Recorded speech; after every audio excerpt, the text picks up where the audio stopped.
Hi guys, today we're going to start this Computational Fluid Dynamics module, and we're going to start right off the bat talking about the McCormick scheme, which is a implicit finite volume scheme. So the objective in this module is to discretize these two equations here. Ultimately, the McCormick scheme, as I'm going to present it here, is an isothermal scheme, so the energy equation is not really going to be in play, but we are going to do 2D momentum, so x and y and continuity. All right, so we're going to start off by talking about computational grids and discretization in time and space, and then we're going to do an overview of the stencil, and we're going to talk just briefly about implicit versus implicit schemes, and then the Courant stability criteria. I think that'll be enough for this lecture. So here's the front end of an airplane, it looks like, and it's been discretized. So the space where the fluid is, maybe the fluid is here, has been chopped up into this mesh, right? And so we're going to solve the solution at every node. So wherever there's a node, then you're going to get an answer or an approximation to the continuous flow field. That's what CFD is, Computational Fluid Dynamics. Now, there's two kinds of grids that I'm presenting here, the structured and the unstructured. And the words kind of do describe what you see. Structured is that it's really kind of Cartesian. It can be bent around the shape, but in a sense it is ordered, because if I know my node here, and this node, if I call that ij, and the location of this node is I and j, and I want to know what the node above me is, then that would be, say, j plus 1. That would be that node. And below me, that would be the j minus 1 node. To the left would be the j, or the I minus 1, and to the right is the I plus 1 node. So it implies that on these lines, these are lines of changing I, and then this is a line of changing j.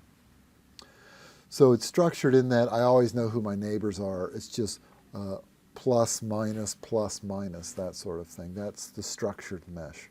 Here, it's not so obvious who my neighbor is in integer space, which we'll talk more about moving forward, but you need something called a connectivity array. I need to know who my neighbors are. So this is more maybe intuitively obvious, the structured mesh. The unstructured mesh is not so obvious, but the advantage to the unstructured mesh is that you have more liberties. You can create or cluster nodes around a complex geometry easier with an unstructured mesh. If I can just put triangular nodes, or tets as they're called, for tetrahedral, anywhere in there, then irrespective of the orientation with its neighbor in an unstructured sort of way, I have more liberties, or I can build the mesh in more different ways. It also allows me to resolve complicated surfaces more easily than an unstructured mesh. Than a structured mesh. You can still cluster, and by cluster I mean you can still put nodes close to the body, which would be of interest to you if you're trying to resolve, say, the boundary layer, right? So we know maybe the boundary layer changes rapidly near the surface. The gradient of the boundary layer is related to the drag on the surface, the viscous drag on the surface. So of course we would want very high resolution near the surface to really know what that gradient is in some bulk sense.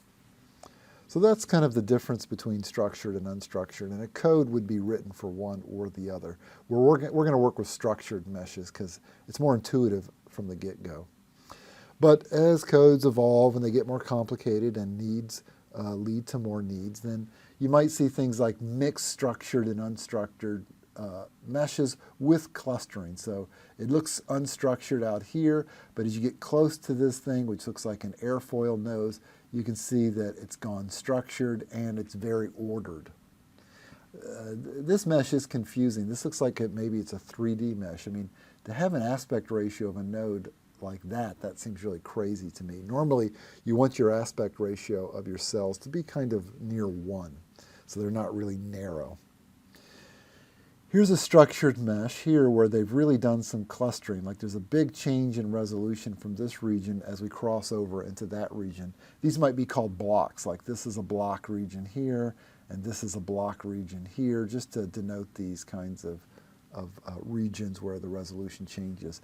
And it looks like it's linearly or maybe even non-linearly increasing in the mesh resolution as we get very near the surface, so we can really resolve the gradient of the velocity near the surface. So it looks like it's highly clustered there. And then here's an unstructured mesh. You can see there's no Cartesian structure to that. But it's also clustered around this fin, it looks like. Maybe they're interested in what's happening with the fin. So those are different ways to build your meshes.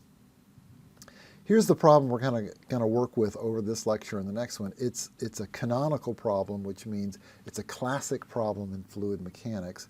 It forms part of the canon of our belief system in fluids. And it's called the lid-driven cavity flow problem. So the top is going to move, and then there's a fluid contained in this region here. So as the top moves, maybe because of the no-slip boundary condition, it induces a swirl within the cavity, or lots of swirl, depending on the Reynolds number and so forth. So this is the problem we're going to work with in this context. So we can put a computational domain on here, and what that means is we would have our physical space, our real space, x, y, and we can have our integer space, ij. The computer can't really work with the physical space. It really works in the ij space. So we're going to build an array, and the indices of the array in the computer are going to be I and j. So ultimately, when we solve the solution, we're not going to know the solution everywhere as a continuous function, like say density. We won't know the density everywhere for x and y. We'll only know it at the node points, right? So this node right here might have an xy coordinate position, and it would also have a ij coordinate position. Maybe it's the 0, 1, 2, 3, so it's I3 and 0, j1. Maybe that's the position. So we would use that in the array. We're going to call the nodes that are in the center of this computational domain the central nodes, and the nodes around the edges the boundary nodes. So I haven't drawn the boundary nodes here. In this schematic, I've only drawn the central nodes. And we're going to, in this lecture, describe the stencil or derive the stencil. And in this case, the stencil we're going to use is a central difference stencil. So I'm showing where one might be interested in solving this node location using information from j plus 1, j minus 1, I minus 1, and I plus 1 nodes. So it's a central difference. It's obvious that it would be central difference because the node we're solving for is in the center of this stencil of nodes that we're using the solution at which to make predictions about the center node. All right, so discretization in general means we're going to consider a function that's continuous in a fluid dynamics continuum sense. Rho is continuous everywhere in space if we believe the continuum assumption. It's a function of x and y and time. In the discrete space, or in the computer space, we're only going to know the value of rho at the nodes, and the spatial locations are I and j, so that corresponds to x and y respectively, and the temporal location is going to be represented by n. So the nomenclature is rho at node ij at time n. And the same with, like if I had this is the momentum variable, which is density times velocity, so it's really momentum per unit volume, right? Which is why this is a finite volume scheme. Then I could, nomenclature like this means that the product rho times v at time n and at location ij.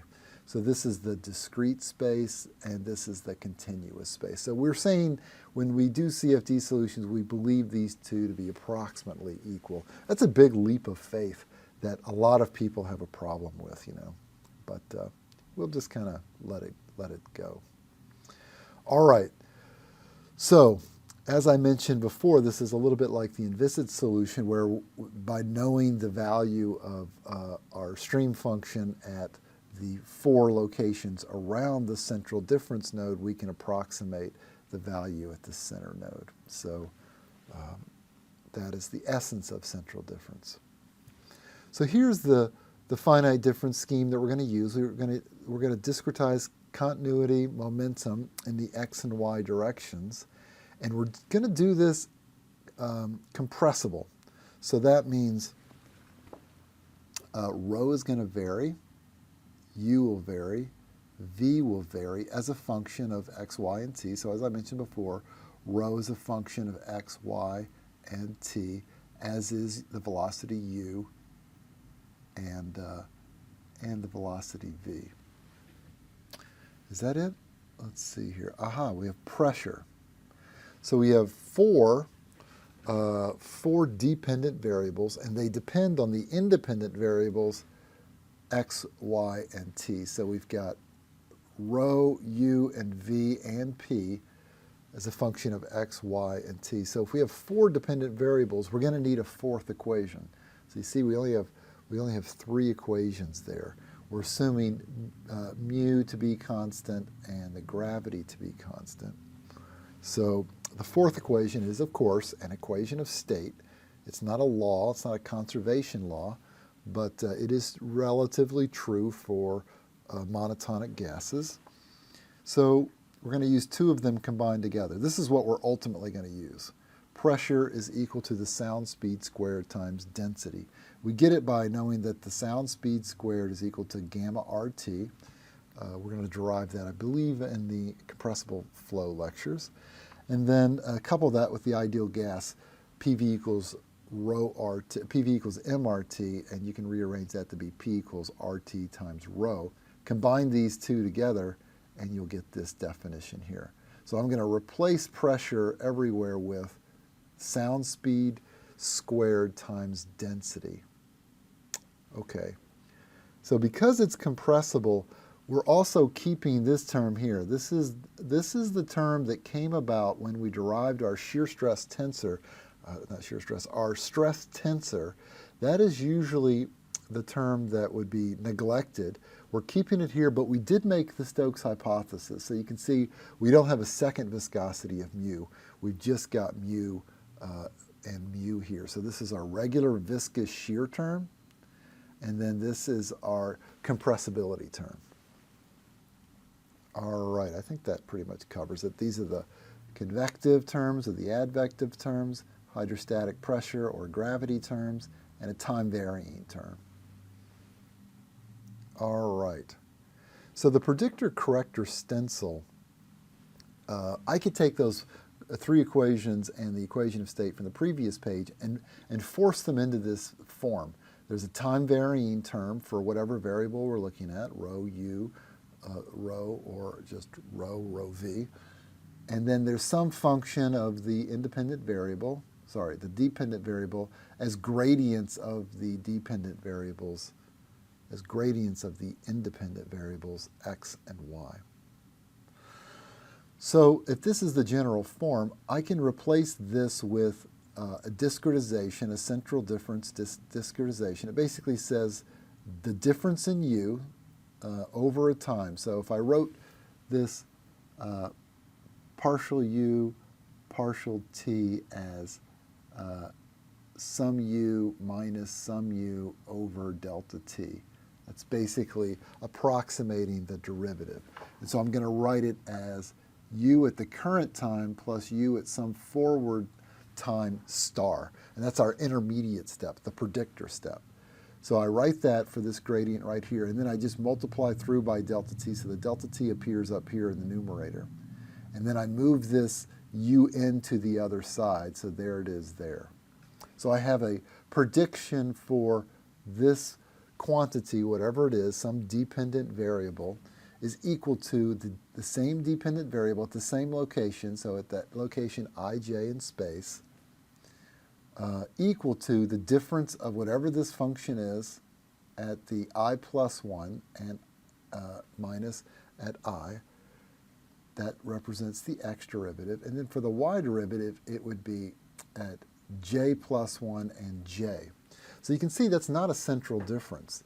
Those two represent a forward difference, just at my known location and at I plus 1, that's a forward difference only. I'm not using information at I minus 1. I bring that in when I do the corrector step. So this is my predictor, and I'm using forward information here. Then when I do the corrector step, you can see when I take this spatial derivative, I use the current location at this intermediate time and the intermediate time at the backward spatial location. It kind of completes the central difference idea here when you look at those two. But it's kind of staggered in time, and this staggered in time adds to the stability of the scheme. So we're doing the same thing here, and we're using the average value of the dependent variable as our starting location for the corrector step, which is why we end up with this 1/2. It's averaged. All right, so that's how we get the full time step n plus 1, right? So we start off at a known location of an initial condition where we know all the n's in the ij state. We make a predictor step, call that the star step, and then we do a full time step n plus 1. And that's basically the McCormick method. So you can see ultimately that combining these two together, we do use information both in forward and backward time, in forward and backward space to make a full two-step time prediction of the evolution of the state variable. So here's the implementation in continuity, and it's very easy to see. Here the dependent variable is rho. It's being operated on by this partial t. The independent variable here is x and y, the spatial variables. So you can see, knowing rho at ij, so I got to know the initial conditions everywhere to get the scheme going. I can make a half-step prediction star on what rho is at that location. So in this case, rho would be right here. And I'm going to use information at I plus 1 and at I minus 1, over the course of the predictor step and the corrector step, and then j plus 1, j minus 1 over the course of the predictor and corrector steps. So that'll update my solution here for rho at a future time. And I'll march through the domain, and I'll do this for every node, and in so doing, I'll evolve my solution in time. So this is only going to happen in the center red nodes. We'll talk about what I do at the boundary nodes in the next lecture. All right, let's do this for momentum. So here's the momentum equation here. This looks like the x momentum. So I will write the stencil like this, and that's a lot. But I think if you go through it, you can see basically what's happening. Here we're going to update rho u, that's the u momentum, and rho v in the predictor step, so that's the star step. And then if you look, these are kind of each gradient within this full-up equation, and I have replaced, I've combined, see this is a gradient with respect to x, as is this is a gradient with respect to x. So I've combined these two together. That's how you get this rho u squared plus c squared times rho, right? Because I'm replacing p with my equation of state, c squared rho, in order to have a well-posed problem. So you can see everything else. This relates to this, and then these are the gradients terms here, u and u with respect to x and y. And then finally, there's that normal compressibility term here. And then the same in the y direction, where my equation of state for what would be partial p partial y shows up right here. This is the second half, or this is the corrector step. So here I'm using information all at the negative locations in general. I'm still using central difference for the second order derivatives So that's why they appear to be central difference. All right, so I have these equations, and really what they represent is a bunch of algebraic equations, right? If you look at this, the derivatives are all gone. This is really an algebraic equation. For knowing the solution at an initial condition, we can then solve for forward time conditions. So there's two ways to solve this. The first way is explicit marching. It's called explicit, but it's also called marching schemes. And the way this would work is, imagine you at time n, so at time the initial condition n, you knew the solution everywhere. You'd have to know that. You have to know the initial conditions and all the boundary conditions. So the way that we progress this is first we impose the boundary nodes, and we do that everywhere along the boundary. We would do that in our solution procedure. And we would do that at every time step, at the beginning of a time step. And then we would take a predictor step, so I could use then information at all the node locations to make my first prediction about this node right here, my first forward time prediction, my star. And I would just march through and make updates to star at all nodes. And when I got done with that, I would then march through and do my corrector step, or my n+1 step, to complete the full time step. So it's like a half time step, then a full time step. So that's explicit, or marching schemes. Marching because I'm marching through the domain. And I should mention, you know, all of this is kind of wacky, right? Like why do central difference for the diffusive terms, and why do implicit, explicit stepping? Why march in the direction that I did? Why not march in some other way? Or one time step march in one direction and another time step march in another direction. All those things are done. You can change things up all you want, and if the scheme works well, then maybe they'll name it after you and people will write codes based on it. It's kind of the Wild West out there. People do a lot of different things to impose stability and to impose ease of use and how fast we can implement this on a computer. There is no one way to do this CFD stuff. Let's see, I was going to talk about explicit methods. So explicit methods are kind of exactly opposite of explicit methods in that we don't march. What we do is we know our solution at the time domain, 0.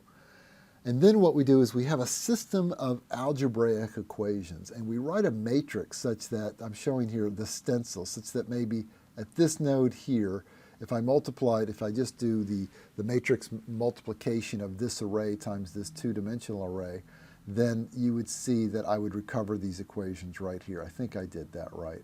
So if I just multiplied that through, and if I created this array for all of the nodes, I did it just for this one location, this array would become very populated with lots of various terms. And then I inverted this matrix. If I inverted the matrix, then I could simply just at every time step do one multiplication, one matrix multiplication. This is the reason why people use Matlab to write codes, because Matlab is good at this sort of matrix multiplication inversion, where Matlab is terrible at marching schemes. So that's why I'm going to use ultimately Fortran to do the marching scheme, because Fortran is good at it. But that's the difference. So this is a giant matrix inversion of the system equations to form a solution matrix that I can easily evolve in time. Speaking of time, how big of a time step can I take? Can I just, if I want to know the end, the evolution of this solution over a second, can I just take one time step to a second? The answer is no. You're limited, and you're limited by something called the Courant stability criteria. And the criteria is this: information cannot cross a computational grid cell in more than one time step, or it can't cross more than one cell in a time step. That's the better way to say it. So here's pictorially what we've got going on. Imagine this is my computational mesh, just a 1D mesh, and I'm showing my nodes here, and there's a delta x spacing. And I have something happening, some phenomena, and let's say the flow is moving at u. So the little particles in that cell that's delta x big are moving at the velocity u. then no information about that cell, that delta X cell, can go any further than the cell to the left or the cell to the right in one time step. All right, so that determines my time step. See, I drew this little, the evolution of this information, it must be in the cell next to it. It can't go to this cell or this cell within a time step. So that means what I really need to do is go in there and find out what's the fastest thing in the flow. Not only what's the fastest velocity, but including the sound speed, because that's information. Information travels at the sound speed. So this U right here would represent maybe the velocity in the cell plus that little c sound speed, not to be confused with big C, which is the Courant stability number. So that would say, look what I've got here. If this is the fastest moving thing in my computational domain, divide it by delta x, or divide delta x by it, that gives me a time, right? This is basically a delta t. And if c is less than 1, it will force this, this information not to traverse more than one cell in a time step. And really, c should be something less than 1. Mostly people use 1/2. So then it would require that information couldn't even get across half the cell in one time step. The downside is that you got to take more time steps, which takes you longer to solve the problem numerically. But this in general is the Courant stability. And conceptually, it's really important to understand that when you're doing these codes. All right, a bit of a long lecture here, but we're done. And we'll pick it up again next time, and I hope you enjoyed it. See you later.